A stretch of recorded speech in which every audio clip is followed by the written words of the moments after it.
geçiyorum benden dedi. Ben dedim Mevlüt'ün dalgası olur muymuş dedim. Okuyun dedim. İnanmıyorum ya geç madem oku dedi bana. İyi dedim ben de okuyayım dedim. Zaten cihazlar kuruluydu. Geçtim küçük odaya bir başladım Mevlüt okumaya.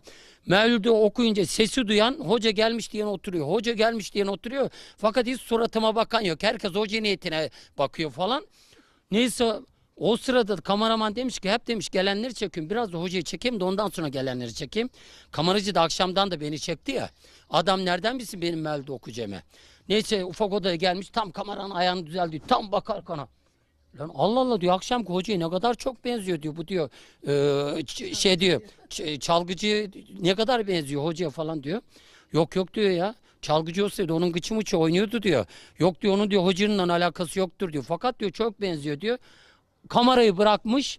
Acaba çalgıcı mı hoca mı? Çalgıcı mı hoca mı derken o sırada düğün sahibi geliyor. Oğlum diye hep hoca